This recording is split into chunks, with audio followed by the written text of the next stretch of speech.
ಅಂತ ಒಂದು ಸಿಡಿಯನ್ನು ನಿರ್ಮಾಣ ಮಾಡಿ ಸ್ಪೀಕರ್ಗೂ 50 ಕೋಟಿ ಕೊಡೋಕೆ ಹೊರಟಿದ್ರು, ಜಡ್ಜ್ಗಳನ್ನು ಬುಕ್ ಮಾಡೋಕೆ ಹೊರಟಿದ್ರು. ಈ ರೀತಿ ಆರೋಪಗಳನ್ನು ಮಾಡಿರುವಂಥದ್ದು ಅಕ್ಷಮ್ಯ ಅಪರಾಧ.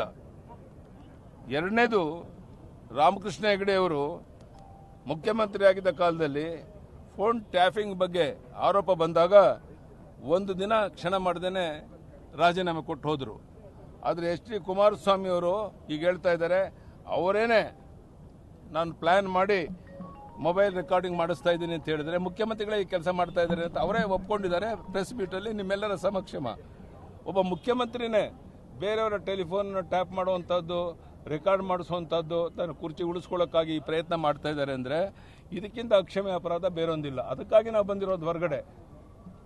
ದಯಮಾಡಿ ನಮ್ಮ ಮಾಧ್ಯಮದ ಸ್ನೇಹಿತರು ತಾವು ಅರ್ಥ ಮಾಡ್ಕೊಳ್ಬೇಕು. ನಾವು ಅಧಿವೇಶನವನ್ನು ಇನ್ನೂ 5 ದಿನ ಎಕ್ಸ್ಟೆಂಡ್ ಮಾಡಲಿ. ರಾಜ್ಯದ 6.5 ಕೋಟಿ ಜನರ ಜ್ವಲಂತ ಸಮಸ್ಯೆಗಳ ಬಗ್ಗೆ ಚರ್ಚೆ ಮಾಡೋಕ್ಕೆ ನಾವು ಸಿದ್ಧ ಇದ್ದೇವೆ. ಆದರೆ ಈಗಾಗಲೇ ಇವತ್ತು ಒಳಗಡೆ ಹೋಗಿ ನೋಡಿ 103 ಜನ ಶಾಸಕರಿಲ್ಲ, ಕಾಂಗ್ರೆಸ್ JDSನವರು.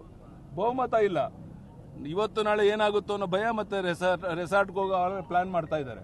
ಇಂಥ ದುಸ್ಥಿತಿ ರಾಜ್ಯದ ಮುಖ್ಯಮಂತ್ರಿಗೆ ಬಂದಿದೆ. ಅದನ್ನು ಉಳಿಸ್ಕೊಳ್ಳೋಕ್ಕೋಸ್ಕರ, ಸರ್ಕಾರ ಉಳಿಸ್ಕೊಳ್ಳೋಕ್ಕೋಸ್ಕರ ಭಾರತೀಯ ಜನತಾ ಪಾರ್ಟಿ ಮೇಲೆ, ಶಾಸಕರ ಮೇಲೆ ಆರೋಪ ಮಾಡುವಂಥದ್ದು. ಈ ಲಜ್ಜೆಗೆಟ್ಟ ಮುಖ್ಯಮಂತ್ರಿ ನಮ್ಮ ಶಾಸಕರನ್ನೇ ನಿಮ್ಮನ್ನು ಮಂತ್ರಿ ಮಾಡ್ತೀವಿ ಬಂದು ಕರೆದಿರೋ ನಿಜ ತಾನೇ? ನೀವು ಇನ್ನೊಬ್ಬರಿಗೆ ವೇದಾಂತ ಹೇಳೋಕ್ಕೆ ಏನು ನೈತಿಕ ಹಕ್ಕಿದೆ? ನೀವು ಹರಿಶ್ಚಂದ್ರ ಮಗನ? ಇವತ್ತು ಕಾಂಗ್ರೆಸ್ಸಿನ 2 ಮಂತ್ರಿಗಳು 4-5 ಜನ BJP ಶಾಸಕರು ನಮ್ಮ ಜೊತೆಗಿದ್ದಾರೆ ಅನ್ನೋದು ಹೇಳ್ತಿರಲ್ಲ, ಇದರ ಅರ್ಥ ಏನು? ಅಂದರೆ ಯಾವ ಕೆಳಮಟ್ಟಕ್ಕೂ ಸಹ ನೀವು ಹೋಗಿ ಸಿದ್ಧ ಇದ್ದೀರಾ ನಿಮ್ಮ ಕುರ್ಚಿ ಉಳಿಸ್ಕೊಳ್ಳೋಕ್ಕೆ ಅಂತ.